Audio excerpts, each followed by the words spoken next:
tonight we're here at Bowling Green Beer Works to tell you what's brewing at the Chamber for the month of March.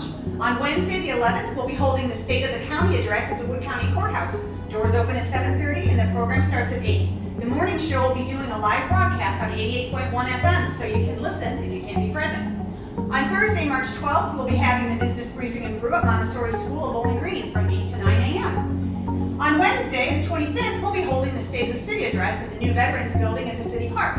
The morning show, 88.1, will be there doing a live broadcast. So again, if you can't be present, you can still listen. Doors open at 7:30 and the program begins at 8.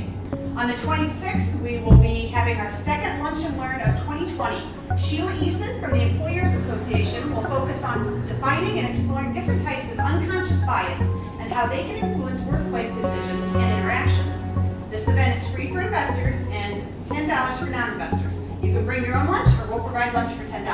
Lastly, the deadline to submit Chamber Scholarship applications is March 27th and the deadline for first quarter investor grants is March 31st. So get those in before your time runs out. I hope you have a great month and as always, take